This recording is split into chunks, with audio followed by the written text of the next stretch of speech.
you need to hit us up on social or watch the show, you can do it there. Keep forgetting I had asparagus last night. I go to hit the head in the break, and it's like a punch in the face, and I don't know when I'm going to get it through my skull that happened, because I get surprised every time. I go, whoop, oh no. Yeah, asparagus always, that's like... so good, though. It's so worth it. And beets, those are the sneaky vegetables. Yeah, you have beets, and you think you have colon cancer when you go to the bathroom the next day.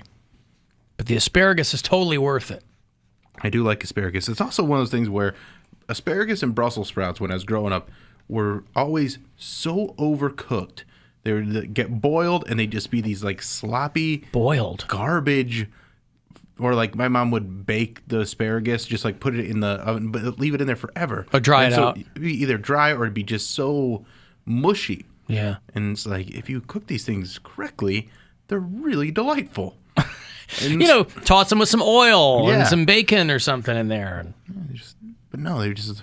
But your mom was mass producing food, though, for you guys. Yeah, but I mean, you can still mass produce Brussels sprouts and cook. I think there just wasn't really recipes for them. And she didn't cook Brussels sprouts all that often. She would cook asparagus pretty regularly. Yeah. But it was always like really overcooked. But she overcooked everything. I was reading about a chef who killed somebody with his food. Really? Yeah. This guy who made a shepherd's pie. He is the head chef. This is like going to court, or somebody's getting sued, or I don't know what's going on here. The chef is the shepherd you shall not want, and then killed you. Right. Kind of like that. This guy admits that he was in a rush when he made a shepherd's pie. This is in England. He's the head chef at a hotel and pub. And this is a relatively small village. It's not like this is downtown London or anything. And now he's going to jail because one person died and 31 other people got sick. Ooh. Got food poisoning. The only 3 people who weren't affected were vegetarians who didn't eat the shepherd's pie. This was for a church group who had come to celebrate, and this guy ended up cutting a few corners. Now, if you don't know anything about shepherd's pie, they make it a little differently here than they make it in small English towns where they don't have a whole lot of things, Over here, it might have like carrots and chicken and whatever you want to throw. Shepherd's pie is great for people who just want to throw a bunch of crap in and cook it. This guy said that he was rushed and that he's worked in kitchens for 20 plus years, but he feels awful. 35 people went to eat at this pub, and 32 people ate the shepherd's pie. And one woman died of a gastrointestinal hemorrhage from vomiting so much. Jesus. I mean, she's an old woman, I think. They referred to her as healthy and well, which I guess she was, but she was old. You better fight that. He didn't cook the mince properly. Oh. That's what happened. You gotta... How many times... Well, cook the mince. Of course that's going to happen if you're dealing with mince. That's just beef, right? Mince is just beef? So. Yeah, like a mincemeat pie. Wants me to this just makes me not want to cook ever. Well, just make sure that you're cooking the food. He says he was rushed. He's going to do 4 months in jail because he didn't cook the meat properly. But and he that had to be some pretty bad meat that if I've had a rare steak before, it didn't hospitalize me. Well, he placed it into a pan. Hold on.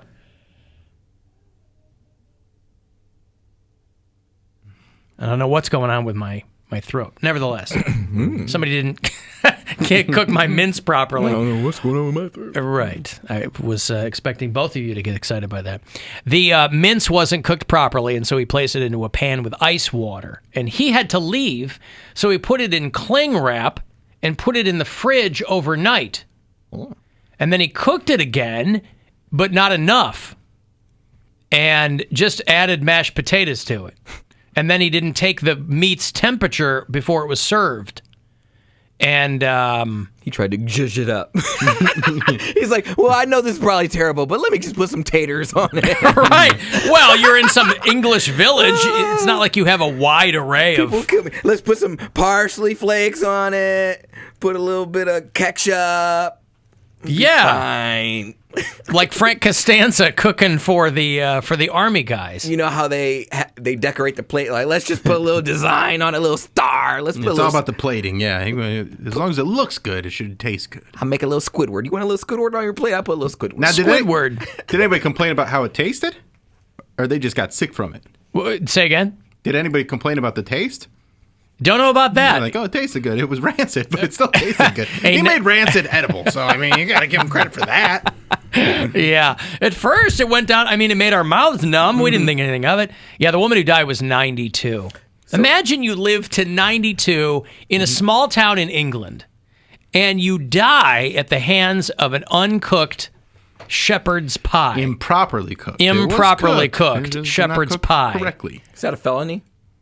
4 months? No, he didn't do it with intent. Yeah, it wasn't malice, Yeah, but but I mean, like you're serving time in prison for jail. good pun. I guess you're serving time in jail. You're being punished for something. What is the? What's the I charge? mean, do they have Yes. is that how stuff is done over there? Do they have felonies and misdemeanors? I don't know. I'm asking, but like, I mean, it's a serious enough crime that he's got to do jail time. Because Yeah, there are food regulations. because I would never trust anything he makes ever again, even if I was in jail. He can't just like go back to being a chef. Which makes it weird that you said, I don't want to cook anything ever, when this is a guy that's professionally cooking food. So if you are having other people cook your food, you're more susceptible. Well, what I said this in I had a time where my mom, for whatever reason, she was like, you need to be a man. You need to learn how to cook for yourself and blah, blah, blah. She made me make a dish for Thanksgiving. And it wasn't just any old dish. I made a chicken, and she literally she made me go online, look up a recipe. I had to like make the stuffing for it, and I made like a stuffed chicken. And she was like, oh my gosh, it looks so good. You did a good job. I'm like, I kind of don't want you to eat it because it may taste good, but I don't want to be responsible for killing my family accidentally. I'm like, Your mom was willing to be. Your mom was willing to be your guinea pig, your culinary guinea pig. No. Everyone, she took it and she was like, "Did you taste it?" I'm like, "Yeah, I tasted it. And like, I'm okay if like I get sick from my own stuff." She's like, "All right, well, you tasted it." So I was like, "I don't know the lasting side effects." Wait, You can tell if it was cooked chicken, though. You just put a thermometer in it. Or you look at it and you can tell when a chicken it's not pink anywhere. You're good. She just took the chicken from out of the kitchen and put it in the dining room and served it for Thanksgiving. I'm like, That's on your mom. And she told everybody, she's like, Cody made the chicken. I'm like, don't eat it. Like, I was just like smiling because she was just so happy that I did it on my own. And how old are you? at this time, probably like 19. So not well. I guess it was a little while ago. Yeah. Yeah. So like to 10 years your ago. mom's mind, that was a way to get you to begin to fend for yourself. You're going to have to know. Because that to me is going 0 to 60. She started you with like a holiday bird. Yeah, I stuffed it. Like I had the skin and I opened the skin up. The gizzards. I don't know. And then like I put the stuffing in the skin, and it looked pretty damn good, I have to say. But I really just wanted to go to get like a Walmart chicken, stuff the skin, and then do it that way. But Well, she put a lot of trust in you. yeah, she shouldn't have. I didn't want the responsibility. Well, this guy, apparently none of the people in the congregation wanted this guy charged with anything because they just said it was a one-off mistake and it was unfortunate. But the judge was like, I'm looking at the record on this place, and this is not a one-off mistake. Like, this pub got 1 star from the health department like 2 years ago or something. So they're putting him in jail for 4 months. Yeah, they were trying to cover their own ass because like, damn, we got this like thing hanging over our heads. I guess so. You ever been to like a restaurant where you were like, I am absolutely never ever coming back here? I've never been to like a horrible restaurant. Well, I've had because restaurants that had horrible food. You and chalk it horrible up to they service. might have had a bad night. Horrible service depends on. I think I blame the individual, not necessarily the restaurant. The food, I blame on the restaurant. Yeah, I mean, Had terrible, but there's also people that like. I think we all know those people that are always looking for a reason to complain when they go out. Right. And I'm not that person. So like I've I'm not definitely been either. in places where it's like, this is my favorite thing. But there's not a lot of experiences where I'm like, this is the worst thing I've ever had. I need to talk to the man. Like I'm most the of other time, way. It's where I'm like, I tip no They'll matter be what. like, "Oh, tell them you want them to take it back." I go, "No, it's all right." What? So they can spit in my food? Like Yep. I worked in restaurants for a long time. I don't change the order. I don't do substitutions. I'm I, the I same don't do way. any. I worked Right. in fine dining for too long, even in the nicest place. Boy, I remember what those chefs would do when somebody sent something back. Like the last time I had something that I was not going to eat, I was just like, just take it off my bill. And they're like, okay. And that's it. Like, because I took like 2 bites, not even, I think it took 1 bite. I was like, this is way overcooked and it's not good. Yeah, they don't care So I'm about just going to be like, I'm good. And I'll go somewhere else. Yeah, if they ask me if it was good, I'll say no. But I'm not going to make a stink about it. But food poisoning does suck, boy. Yeah. Holy God. You think you died. Now, there are times when the food is like, you go to like a street cart or something and you get a little tummy bug, but you're like, it was good. It was worth it. Yeah, That's what you get with that street meat, son. Yeah. Honey, those tacos in Mexico. Oh. Now, is it giving you the squirts? No, it was fine. I think I was made for Mexico because my diet's so horrible on a regular basis. I was in there drinking water from This the is the first tap. time he's having firm dumps. Drinking water from the tap. I was like, ah. He's got an iron constitution when it goes down to Mexico. It was flooding in the streets. I was like, ooh, this looks tasty. I Let was. me get a gulp. It was fine. I was fine. Everything was fine. All the restaurants out there have just the spice that I like. Yeah, Everything that was has real meat. good. I remember I used to do appearances at this club, I think that's long gone in Pittsburgh on the south side there, called, used to be called Nick's Fat City. And they had food carts outside. It's just a guy selling street meat. For when all the kids came pouring out, my appearance was like until midnight, but I was always there till last call. And everybody walks out, stumbles out, gets something to eat. And there was a guy there with his cart. And you were flipping a coin if you got sick. Anytime you got the food there, it was like locally known. They never rescinded this guy's vendor permits or anything. You just went outside. Everybody's hammered anyway. They're going to walk home or whatever. And you get some street meat, and nobody knew what it was. And nobody wanted to know. It was just meat on a stick. Kashkalov. Meat on a stick. It was. And you were like, all right. Kashkalov. Yeah. Hopefully this works out tomorrow. Yeah, those carts, like when you leave the club, they hit you at the right spot because the food just smells so good. But then when you stand in front, you see how it's prepared, and you see the guy preparing it, and it's one guy and his son. Like, they're at their wits' end. There's drunk people ordering, sticking their finger over the little thing. It clearly says, do not reach over. Like, they're over it. And I'm like, I want something, but I don't want to bother these guys. I mean, I never had a problem getting street hot dogs in New York. But there's a plethora. I'm talking about, like, if you're at a Cleveland spot, there's, like, one cart outside of the club. And they're making a gyro or euro, whatever. And you just see the guy's, like, wiping the sweat off his brow. Oh, yeah, well. But Nobody's forcing you to eat there either. I so understand, but you it are hits you doing that coin flip. And they want you to eat there. Like, they're not, I mean, if they can get a quick transaction where you just hand them the money, they hand you the meat. Yep. But it's never that. It's never that. I'm always behind some drunk bitch. And she's like, wait, what is this? She waited in line for 20 minutes. She's like, wait, I thought it was a cheeseburger. This is a euro? A cheeseburger. Is that lamb? It's a French no. dip, and his sweat is part of the jus. Is this vegan? And you have a gluten-free, because I don't like the cucumber sauce. Do you have any gluten-free street rat hot dogs? Guy has had his wits in, so he cusses out some little drunk girl.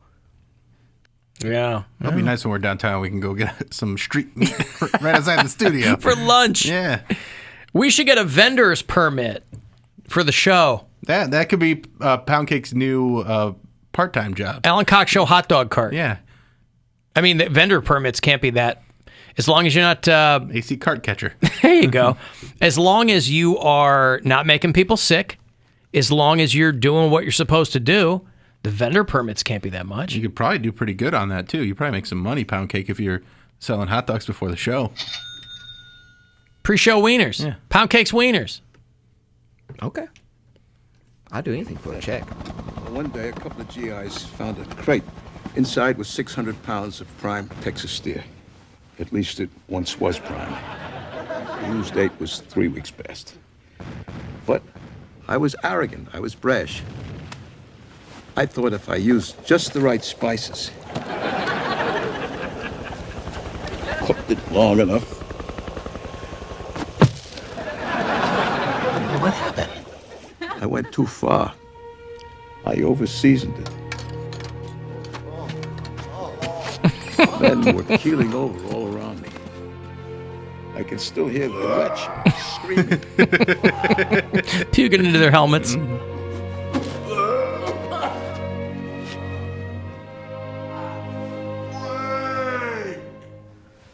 I sent 16 of my own men to the latrines that night. To the latrines. Oh, Frank Costanza, Jerry Stiller. I over-seasoned. Rest in peace. Yeah, I over-seasoned. I was brash. I was arrogant. Yeah.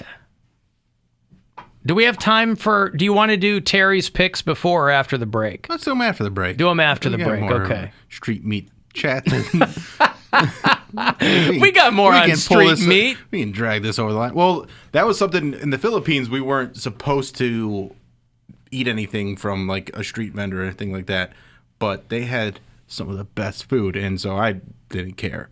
And one of the best things that they had was they would just take the skin off of a chicken, fry it, and then put it in a bag for you, and you'd eat it like popcorn. Wow. And oh my God, it was so good.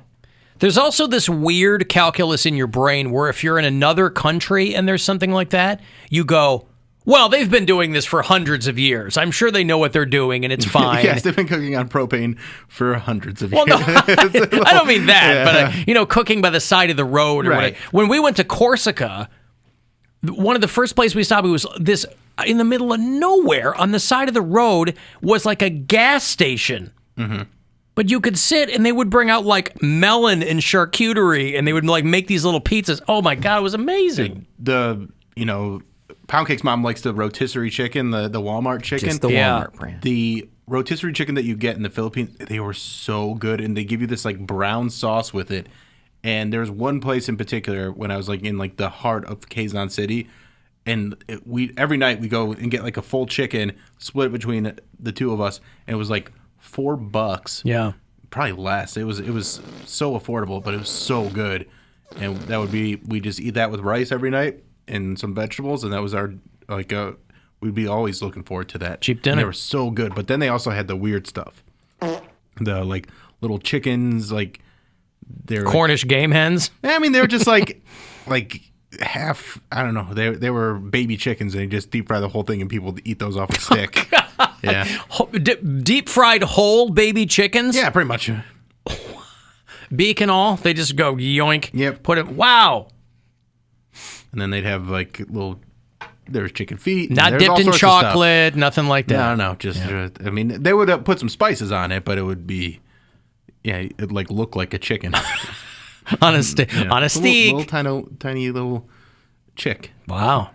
I mean, I heard before we came on today, I heard Corey Roddick talking about prunes for weight loss.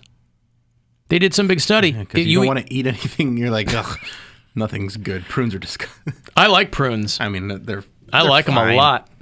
Buy them individually wrapped.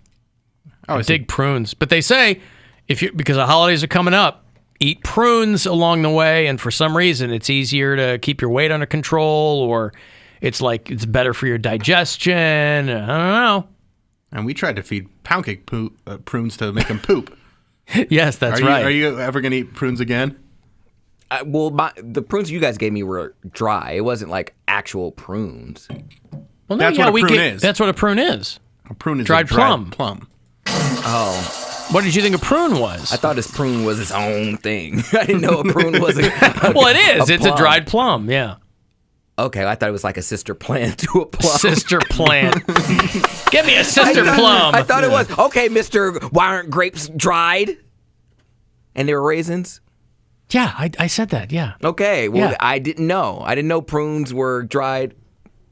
He had a brain fart. You didn't know. You thought prunes were their Own thing. Yes, I did. Yeah. Entirely different fruit. Okay, well, then yes, I'm done with. If that's the case, then yes, I'm done with prunes. Done with prunes. All right. You don't want to, like, when you get, next time you get tenders and fries, you don't want to dip your fries in, like, prune puree or something? I'd never prune jam. I'd never had any use for prunes at all. I'd never had prunes in my life until that moment. Not yet. Well, it'll help you shed those holiday pounds, according to Corey Roddick, and I trust him. Yeah, All right. he's the skinniest of all. Yeah, look at him. Oh, my God, this guy. He's living the life. Okay, I've got Terry the Goat's Week 13 picks for you when we return, so we'll get to those. Browns have the bye week, but she gave us 11 picks otherwise. And I'll have that next trip to L.A. for you as well. Listen for that keyword at 5:30. Our Alter Ego Festival is happening mid-January in L.A., so we'll get you and a pal out there for that festival, put you in some sun in wintertime. And so listen for that keyword. 35192 if you want to text, and we'll be back. This is the Alan